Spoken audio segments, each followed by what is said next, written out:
Meus amados, abram comigo suas Bíblias no Evangelho de Mateus, no capítulo 21. Quero compartilhar com vocês uma palavra sobre o perfeito louvor. Mateus, capítulo 21, a partir do versículo 15, versículos 15 e 16. Porém, os principais sacerdotes, os escribas, vendo as maravilhas que fazia, e os meninos que clamavam no templo, dizendo: Hosana ao filho de Davi, indignaram-se e disseram-lhe: ouves o que estes dizem?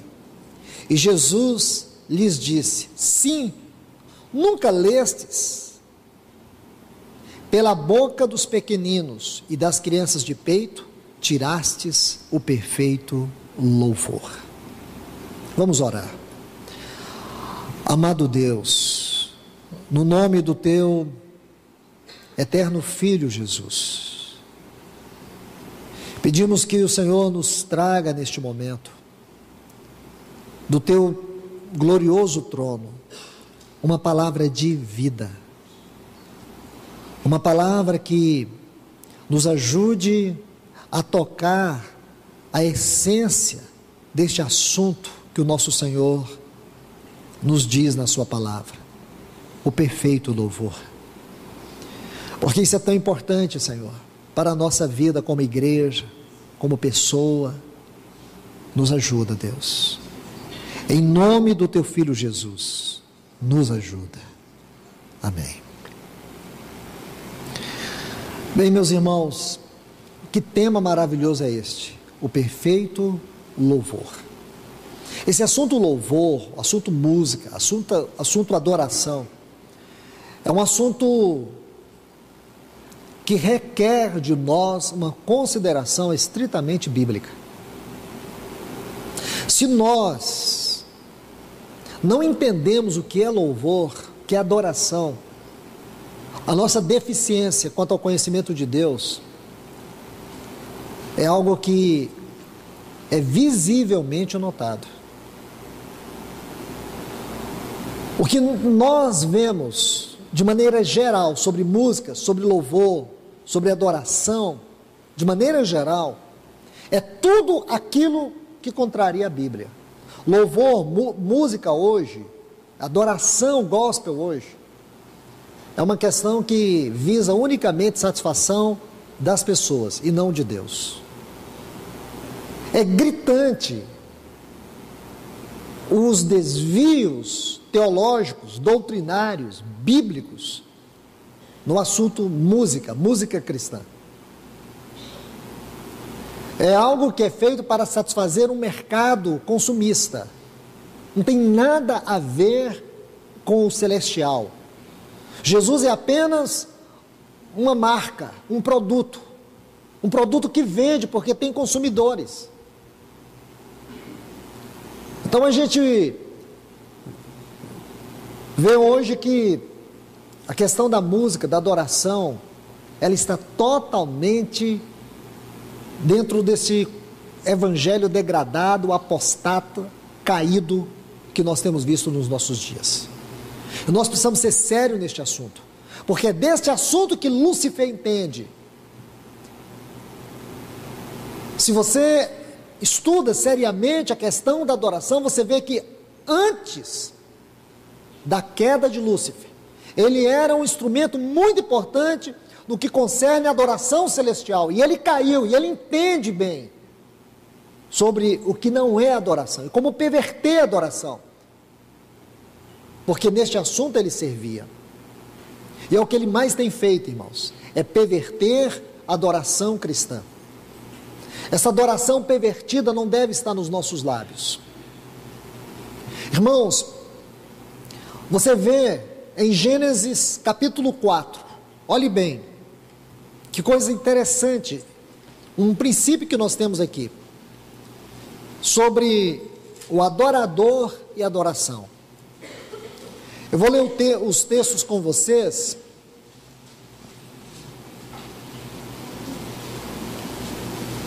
Mas primeiro eu quero dizer algo. Já disse isso em outras reuniões, mas eu vou mais uma vez afirmar que Deus não busca na sua igreja adoração. Não. Primeiro porque Deus não precisa da nossa adoração. Deus busca adoradores. A oferta nunca está à frente do ofertante. Assim como a adoração nunca está à frente do adorador. O Senhor Jesus disse para a mulher samaritana que Deus procura adoradores que o adore em espírito e verdade. Deus não procura adoração. E aqui está um princípio muito claro na palavra de Deus. Gênesis capítulo 4. O versículo 13 está assim: aconteceu que, passado um tempo, Caim trouxe do fruto da terra uma oferta ao Senhor. Essa palavra oferta, ela tem um caráter genérico na sua tradução. Então significa uma oferta em si, como nós entendemos, mas o caráter dessa oferta tem a ver com louvor, com gratidão, com adoração.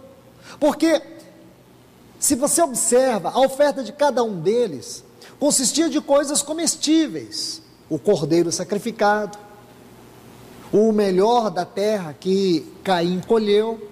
Só que Deus não busca nessa oferta algo para ele comer, porque Deus não pediu isso. Nessa oferta, o que Deus buscava era o ofertante. O verdadeiro sentido da oferta para Deus, irmãos, é o ofertante. Quando você traz uma oferta, seja em forma de dinheiro, seja em forma de palavras, quero te falar, o que Deus busca é você, não é o que você dá, não é o que você faz, é o que você é. E aqui está o princípio. Diz que Caim trouxe do fruto da terra uma oferta ao Senhor, e Abel trouxe também dos primogênitos das suas ovelhas e da gordura destas. Aí diz: e o Senhor se agradou de Abel e da sua oferta. Então primeiro Deus agradou de quem? Abel.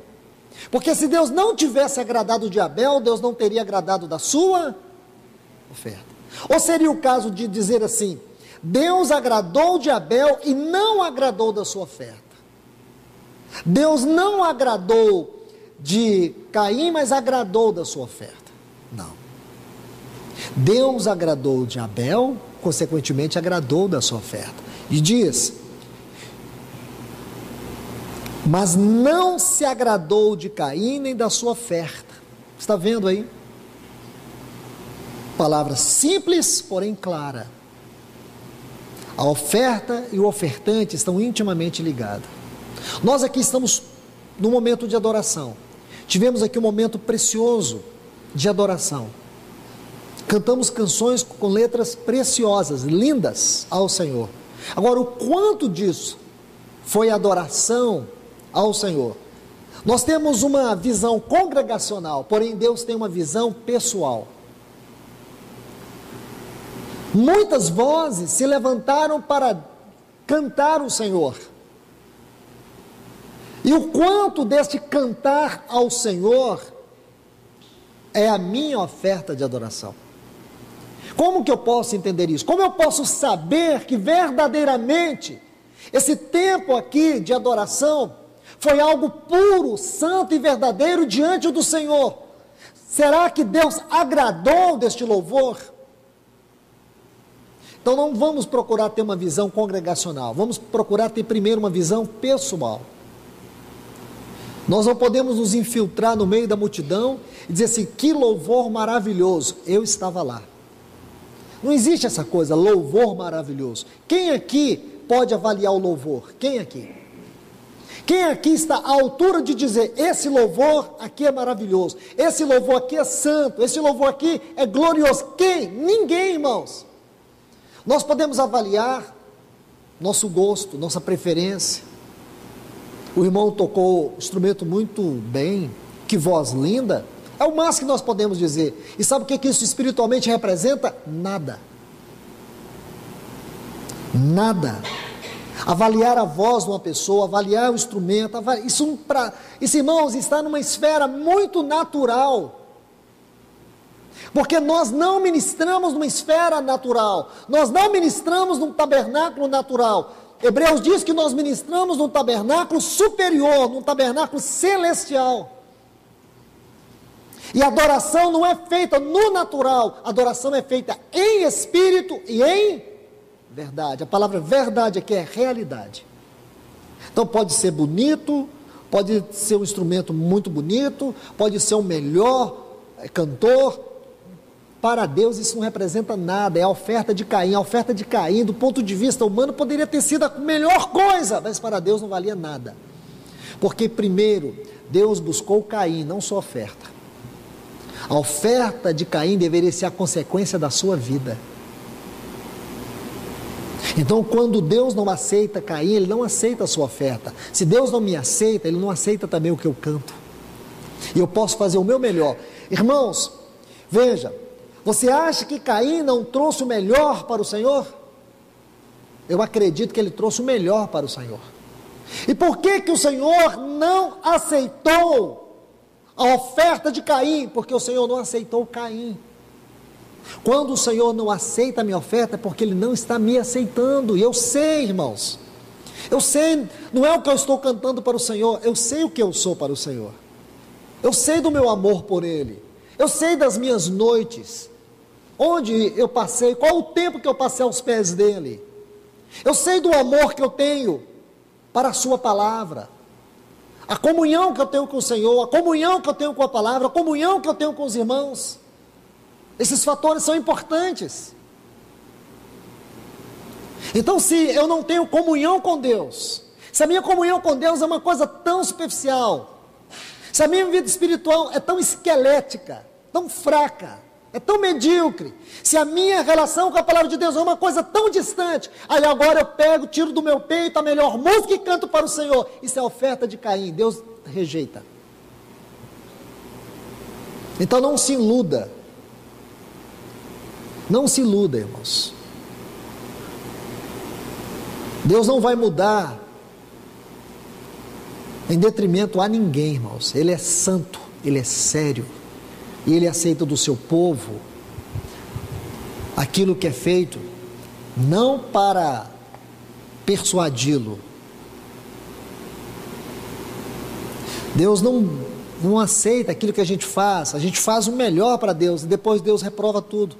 E sabe o que Deus diz? Ele não aceitou o nosso melhor, porque o nosso fazer está à frente do nosso amor por Ele. Marta tentou fazer algo para o Senhor, Maria que demonstrou verdadeiro amor pelo Senhor. Porque Marta escolheu fazer algo para o Senhor, Maria escolheu estar aos pés do Senhor. A oferta de Marta agradou o Senhor Jesus, a oferta de Maria não. Então isso é sério. Então, mas o que quer dizer o perfeito louvor? Nosso Senhor Jesus falou do perfeito louvor.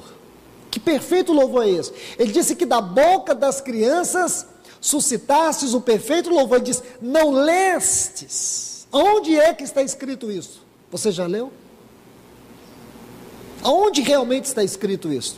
Nosso Senhor está fazendo uma referência a um salmo, o salmo de número 8.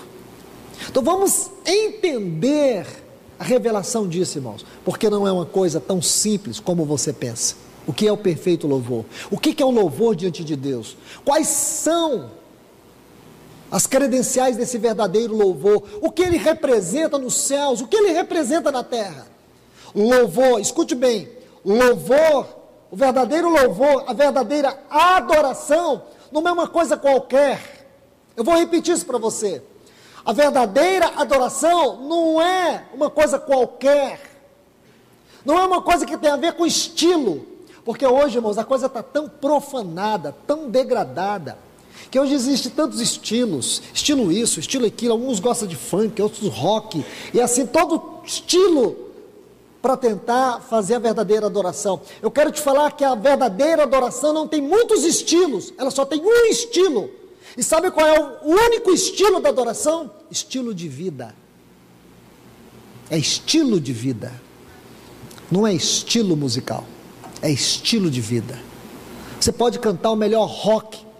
Deus diz assim, isso é Caim me oferecendo, querendo me constranger. Você pode cantar uma música solene, linda. Você vai dizer assim, Lá vem Caim novamente.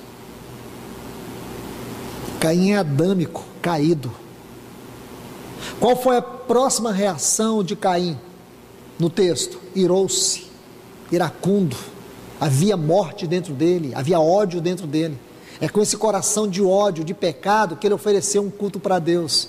É com um coração carnal que muitos querem oferecer um culto para o Senhor, querem oferecer louvor para o Senhor. Irmãos, não adianta, Deus não recebe esse tipo de oferta, tipo de adoração. O verdadeiro estilo da adoração é estilo de vida.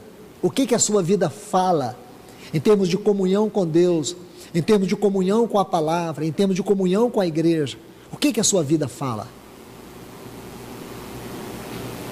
Porque eu creio que essas são as 3 bases para o verdadeiro altar da adoração: comunhão com Deus, comunhão com a sua palavra e comunhão com os irmãos. Mas o que quer dizer esse perfeito louvor? Vamos para o Salmo de número 8 e entender isto. Salmo de número 8. O versículo 1 diz: ó Senhor, Senhor nosso, quão glorioso é o teu nome em toda a terra. Puseste tua glória sobre os céus. Pela boca das crianças, esse é o texto que o nosso Senhor citou, que mamam, confirmas tua fortaleza frente a teus adversários, para fazer calar o inimigo e ao vingativo. Espere aí, irmãos, nosso Senhor não disse isso. Então, o que quer dizer o perfeito louvor, irmãos? O nosso Senhor diz assim: não lestes que da boca das crianças suscitaste o perfeito louvor? Este é o único lugar, este é o único salmo que corresponde àquelas palavras do nosso Senhor. Da mesma forma, é um princípio que você vai ver. Vou te dar um outro exemplo.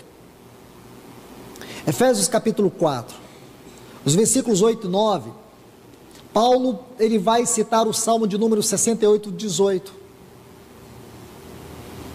E Paulo, ele diz assim, que o nosso Senhor, ele subiu e concedeu dons aos homens.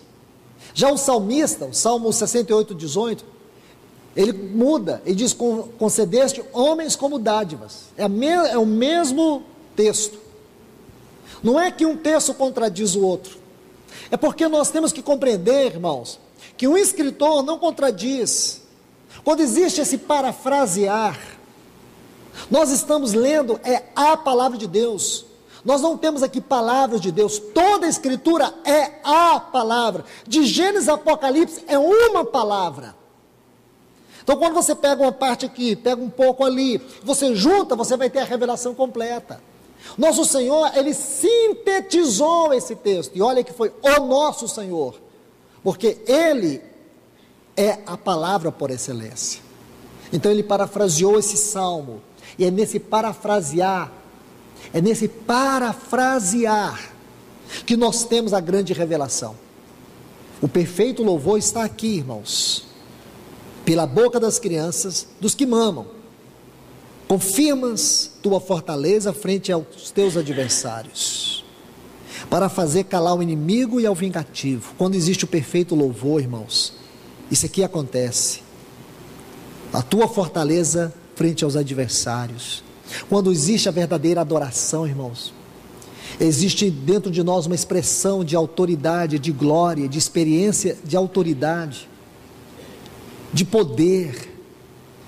Não é uma coisa só que você canta e fica emocionado. Quando você sabe o que é o perfeito louvor, você sabe o que é adoração, aí você vai ver que naqueles momentos de lutas, naqueles momentos que você sente o inimigo com todas as forças, qual que é a sua primeira reação? Orar, ou não é? É.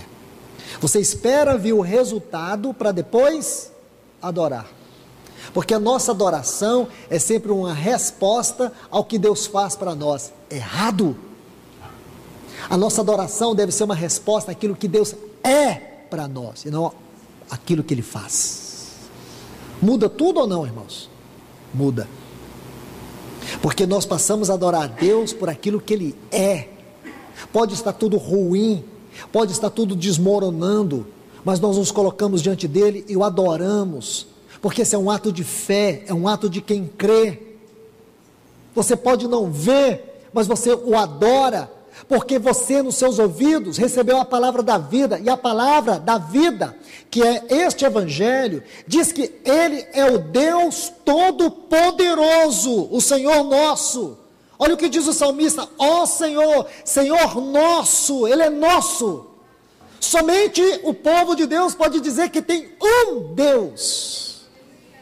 Qualquer pessoa pode dizer que Deus existe, isso não representa tudo. Qualquer pessoa pode dizer: eu creio que Deus existe. Isso pode não ser nada, irmãos. Mas você dizer assim: ele é o meu Deus. Quão glorioso é o teu nome em toda a terra. Puseste tua glória sobre os céus. Quem é que pode crer nisso, irmãos? Quem? Aí diz: puseste aqui, pela boca das crianças, dos que mamam, confirmas tua fortaleza frente aos teus adversários. Quando nós estamos cantando, quando nós estamos adorando, essas canções lindas que nós fomos conduzidos pelos nossos irmãos a adorar, esse não foi um momento qualquer. Irmãos, eu peço que em nome de Jesus, eu vou reafirmar isso novamente, eu peço que a partir de hoje, eu quero chamar a atenção de vocês, todos nós, a partir de hoje, nunca mais nós viemos cantar de qualquer jeito, porque quando você estiver adorando, você pode ter certeza, se você toca a Deus com a sua adoração, expressões de autoridade, expressões divina, de glória, estão sendo compartilhadas. Você pode estar experimentando vitória, mas por que você não tem experimentado vitória? Porque você tem cantado da boca para fora. Porque quando você adora, você toca o poder de Deus, você toca as fortalezas da glória de Deus na sua vida. Compreende, irmãos? Nós vamos ver mais, não é só isso não. Olha o que ele diz: para fazer calar ao inimigo e o vingativo. Nós temos um inimigo, ele peleja contra nós, ou ele luta na nossa carne. Quando ele luta na nossa carne, Gálatas 5,16, andai no Espírito e jamais satisfareis os desejos da carne. Então nossa luta contra a carne, ela tem um princípio, que não é combater aqueles pecados que me vencem, aqueles pecados que me fazem cair, que me envergonham. Quantos de vocês estão perdendo batalhas contra suas carnes, porque vocês estão lutando da forma errada? Não é lutar contra a sua carne, não lute contra a sua carne, porque você vai ser sempre derrotado. A vitória sobre a carne é andar no Espírito, é encher do Espírito. Mas também existem demônios em todas as esferas. Esse mundo é governado por principados, potestades, dominadores e hostes espirituais. E aqui Paulo diz que nossa luta não é contra a carne e sangue. Não que ele esteja menosprezando o que ele disse aos Gálatas. Não. Aqui é uma outra esfera de guerra. Aqui já é uma esfera espiritual. A carne e sangue é interior. Essa esfera de Efésios 6 é exterior. Ele diz que nossa luta não é contra carne e sangue, é contra principados, é contra. Mas como que nós vamos lutar essa guerra? Se você estudar a palavra potestades, você vai ver que essa palavra descreve demônios que têm uma força terrível. E eu falo que qualquer um de nós que formos lutar contra qualquer um desses demônios, vamos voltar derrotados, se nós não soubermos como lutar essa guerra. Por isso que no versículo 10 do capítulo 6 de Efésios, ele diz: fortalecei no Senhor e na força do seu poder. Como que nós podemos nos fortalecer do Senhor e na força do seu poder, irmãos? Comunhão com Deus, comunhão com a palavra, comunhão com os irmãos. Oração e adoração. Muitas vezes eu vejo os irmãos dizendo assim: Senhor, torna-nos adoradores. Eu acho que essa é uma oração fora do contexto. Acho que nós nunca devíamos orar e pedir a Deus que nos faça adoradores. Eu acho que isso aí tem que ser uma criança que converteu agora. Um menino de 5 anos converteu, ele faz essa oração. Aí você até aceita que uma criança está orando assim, mas um cristão, acho que não é Deus fazer de nós adoradores. Deus não vai fazer de nós uma máquina. Adoração deveria ser uma reação da própria habitação do Espírito dentro de nós, da própria salvação que nos é dada pela riqueza da graça de Deus para conosco. Adoração é reação. Então quando a gente diz, Senhor, faz-nos adoradores, são maneiras infantis de se relacionar com Deus. Nós precisamos nos amadurecer na palavra, irmãos. Nós não deveríamos fazer esse pedido para Deus. Nós deveríamos ter coragem de abrir os nossos lábios e naturalmente adorar a Deus em espírito e em verdade. Muitas vezes nós colocamos em Deus uma responsabilidade que é nossa. Nós pedimos para Deus fazer aquilo que nós não temos coragem de fazer. Nós queremos que o Espírito Santo assuma aquilo que é responsabilidade nossa. Reflitam sobre isso, irmãos. Para terminar, deixe-me dar um exemplo para vocês. Por favor, 2 Crônicas. Vamos ver um exemplo que retrata isso que eu acabei de dizer para vocês. 2 Crônicas, capítulo 20. Era uma guerra terrível entre duas nações, Moabe e Amon. Deixe-me explicar para vocês. Moabe e Amon eram os descendentes de Ló, aquele incesto que houve entre Ló, 2 Crônicas capítulo 20, entre Ló e suas filhas. Então deixa eu dizer algo para vocês. Sabe o que espiritualmente significa Moabe e Amon? O pior da carne humana. Moabe e Amon significa a depravação da carne humana. E aqui está Josafá. E alguém chega para Josafá no versículo 2, eu vou colocando os textos, depois vocês leem em casa com o tempo, mas eu vou citando aqui, 2 Crônicas 20, no versículo 2, diz que alguém avisa para Josafá que uma grande multidão vinha contra ele. Essa multidão, essa grande multidão, esse grande exército, era o exército de Moabe e Amon. Aí no versículo 3, diz que Josafá temeu. A palavra aqui é, ele teve muito medo. Aí no versículo 4, diz que Josafá, no versículo 3, quando diz que ele se humilhou, colocou seu rosto em terra para consultar o Senhor, ele chamou todo Judá para o jejum, e diz que se reuniram os de Judá para pedir socorro ao Senhor. Ele entrou em desespero. Um grande inimigo se levantou, ou grandes inimigos, principados, potestades, dominadores, hostes espirituais da maldade. Aí no versículo 5, diz que Josafá se pôs de pé na congregação de Judá e de Jerusalém, na casa do Senhor, diante do átrio novo, e disse: Senhor Deus de nossos pais, porventura não és tu, Deus dos céus, e domina sobre todos os reinos das nações? Não estão em tua mão tal força, tal poder, que não há quem a ti resista? Então ele faz essa oração. Aí no versículo 14, vamos adiantar a leitura. Diz que ali estava Jaziel, filho de Zacarias, filho de Benaía, filho de Jeiel, filho de Matatias, levita. Dos filhos de Asaf. Essa palavra levita tem sido tão mal ensinada nos nossos dias, então não se iluda com ela aqui, irmãos. Ela tem o seu lugar. Havia entre os levitas, das famílias de Asaf, Amã e Jedutu.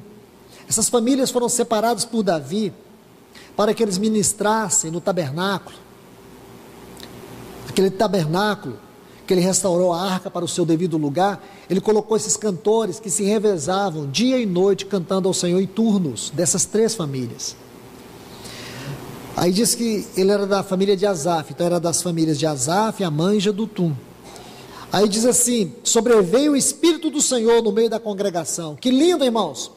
O Espírito do Senhor moveu o coração deste levita, deste que era da tribo de Levi.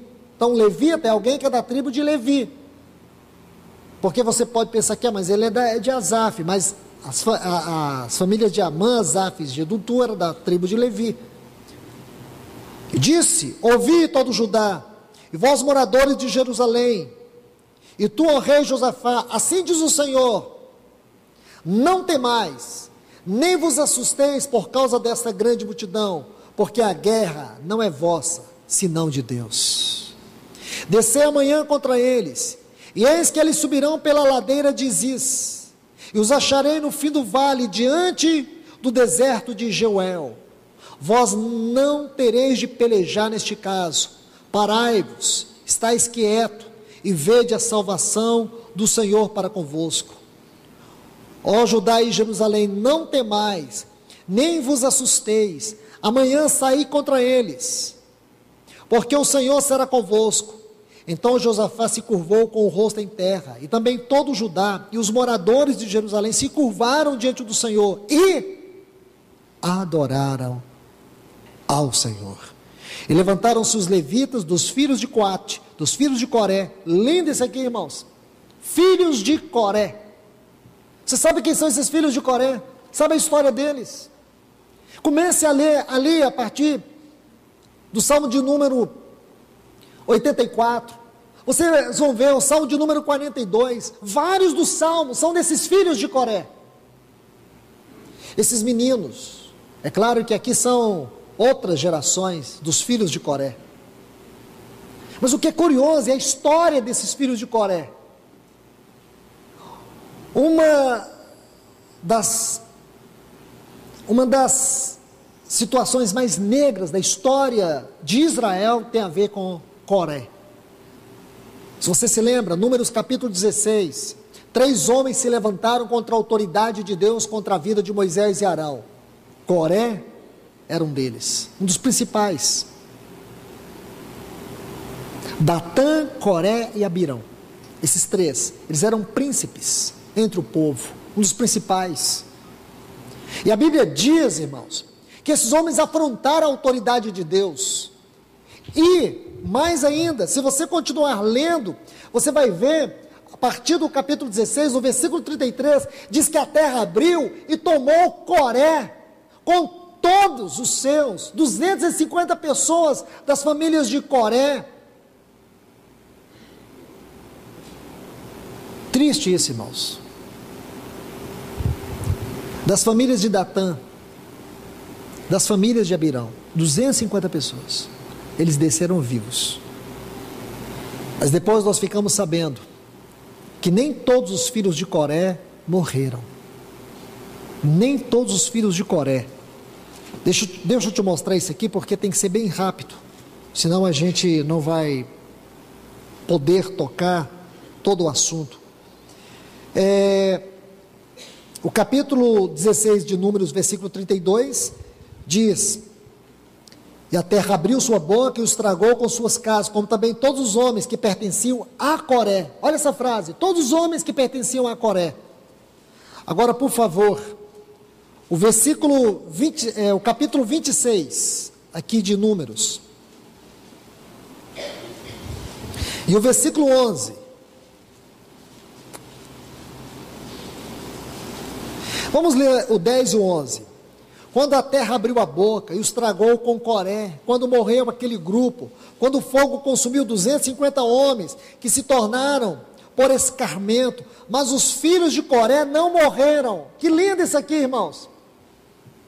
Esses jovens, esses filhos não morreram.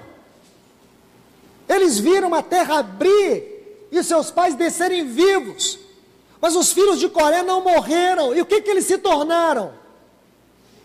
Não murmuradores. Eu não sei explicar porquê, irmãos. O certo é que eles se tornaram adoradores. Alguém já chegou a dizer que os salmos mais profundos foram escritos pelos filhos de Coré, e de geração para geração, irmãos, de geração para geração. Então, por isso, quando você chega aqui em 2 Crônicas, e você vê os filhos de Coré, isso tem que saltar dentro do seu coração. Que adoração não é uma coisa simples, irmãos, é uma coisa profunda na vida de uma pessoa. Que luta que eles experimentaram, que situação difícil eles passaram, mas isso fez deles adoradores. Quando eles cantam assim o Salmo 84, quão amáveis são os teus tabernáculos, Senhor dos exércitos. A minha alma suspira. Que isso, irmãos? Que adoração é essa? A minha alma suspira pelos átrios do Senhor. O pardal encontrou casa, andorinha ninho para si. Eu os teus altares, Senhor, Rei meu e Deus meu. Então, não é uma coisa simples assim, irmãos. Agora veja, que coisa linda, os filhos de Coré levantaram os levitas dos filhos de Coate, dos filhos de Coré, para louvar o Senhor Deus em Israel, em alta voz. Aí no final do versículo 20, diz assim: crede em seus profetas, e sereis prósperos. Aqui não é prosperidade financeira não, irmãos, como muitos pervertem. Crede nos profetas, e tereis vida em abundância. Aí diz: e tendo se aconselhado com o povo, determinou que alguns cantassem e louvassem ao Senhor, vestidos com ornamentos sagrados, enquanto saíam armados, dizendo: glorifiquem o Senhor, porque sua misericórdia dura para sempre. Aí o versículo 29 diz: o terror de Deus caiu sobre todos os reinos daquela terra, quando ouviram que o Senhor havia pelejado contra os inimigos de Israel. Irmãos, qual é o quadro que nós temos aqui, destes textos que lemos? Desde Mateus capítulo 21, versículo 16, quando a igreja está adorando, o verdadeiro louvor, quando ele toca o trono de Deus, irmãos, Deus sabe das nossas necessidades. Deus sabe que nós não estamos adorando a Ele por causa de alguma resposta que Ele possa trazer, ou que Ele tenha trazido a nós. Deus sabe que o nosso coração é isento de relacionar com Ele em busca de coisas. Nós queremos Ele, nós queremos só Ele, porque a nossa vitória é Ele, a nossa bênção é Ele, a nossa prosperidade é Ele, a nossa riqueza é Ele, a nossa saúde é Ele. Nós adoramos a Ele por aquilo que Ele é. Irmãos, qual é a resposta desse Deus para nós? Seja quais forem os inimigos que você tem, o Senhor vai trazer vergonha sobre eles, o Senhor vai pelejar à nossa frente. Então nós estamos pedindo: Senhor, peleja por nós. Nós não temos que pedir para Ele pelejar por nós, porque Deus busca adoradores, porque Deus peleja pelos adoradores, por aqueles que o adoram em espírito e em verdade. Lá em Filipenses capítulo 4, versículo 10, Paulo diz assim: nós é que somos a adoração. Nós que adoramos, nós que tocamos os céus, nós que adoramos a Deus no Espírito. E diz: nós somos a circuncisão. Aí você vai entender, como assim? Nós somos a circuncisão. Nós que não confiamos na carne e gloriamos e adoramos no Espírito. O que é isso, irmãos? Adoração somos nós. É a nossa vida que é adoração. Quando você está adorando, você não confia na carne. Você sabe o que é a circuncisão? Nós temos que saber. Era uma prática que os judeus tinham. Então, observe isso, irmãos. Era aquela remoção da carne que os meninos faziam, que os pais faziam nos seus filhos, nos homens. Agora o que acontece? Paulo vai colocar um princípio importante. Nós somos a circuncisão, porque a circuncisão é a figura do trabalho da cruz na nossa carne. E diz: nós que adoramos a Deus no Espírito e não confiamos na carne. Nós não confiamos em nós, irmãos. Nós não temos nenhuma força em nós, mas com toda a nossa fraqueza, nós temos que aprender o caminho da adoração, porque quando nós adoramos o Senhor encontra satisfação, e a alegria do Senhor é a nossa força. A alegria do Senhor é a nossa força.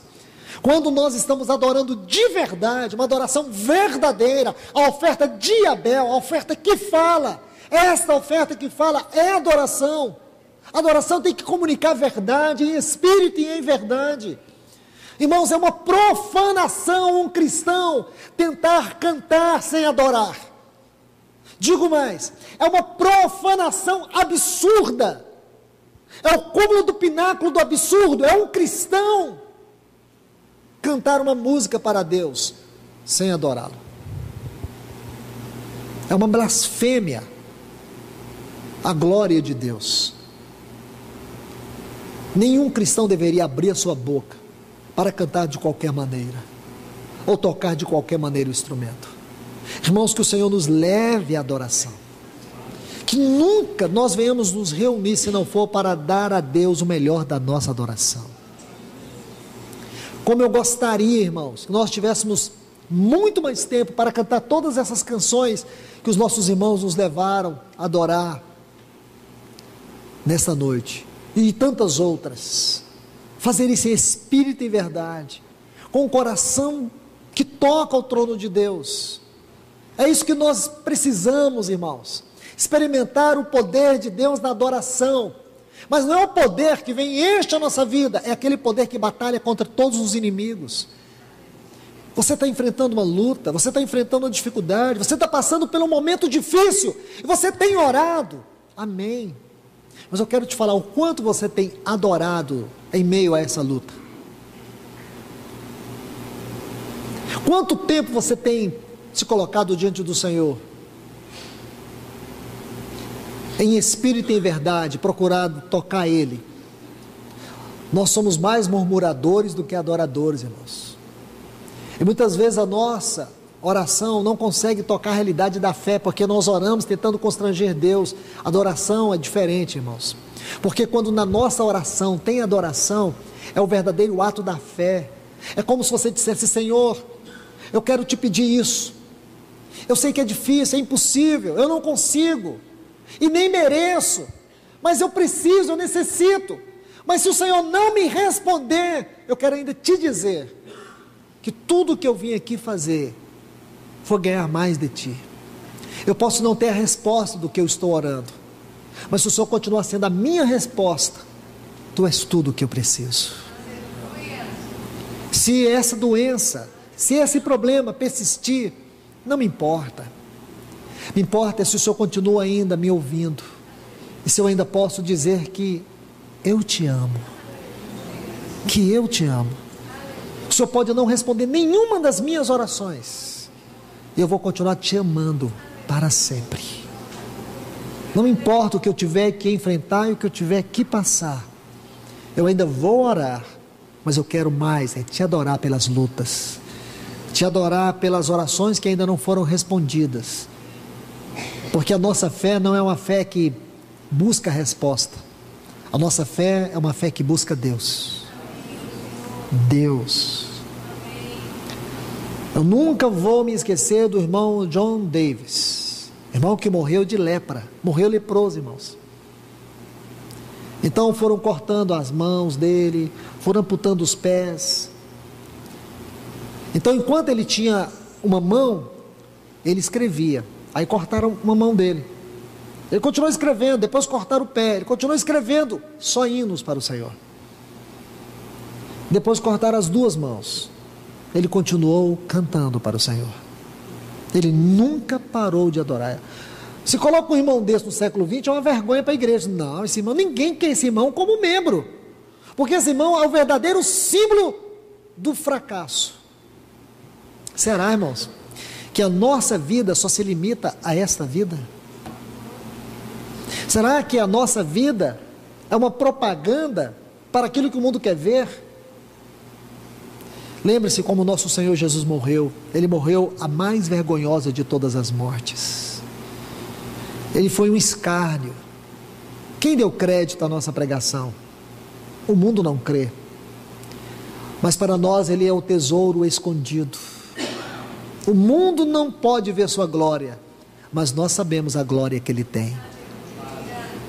E ele tem uma glória incomparável, irmãos.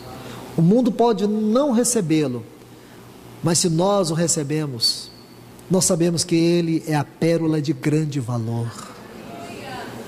Que Deus nos abençoe, irmãos.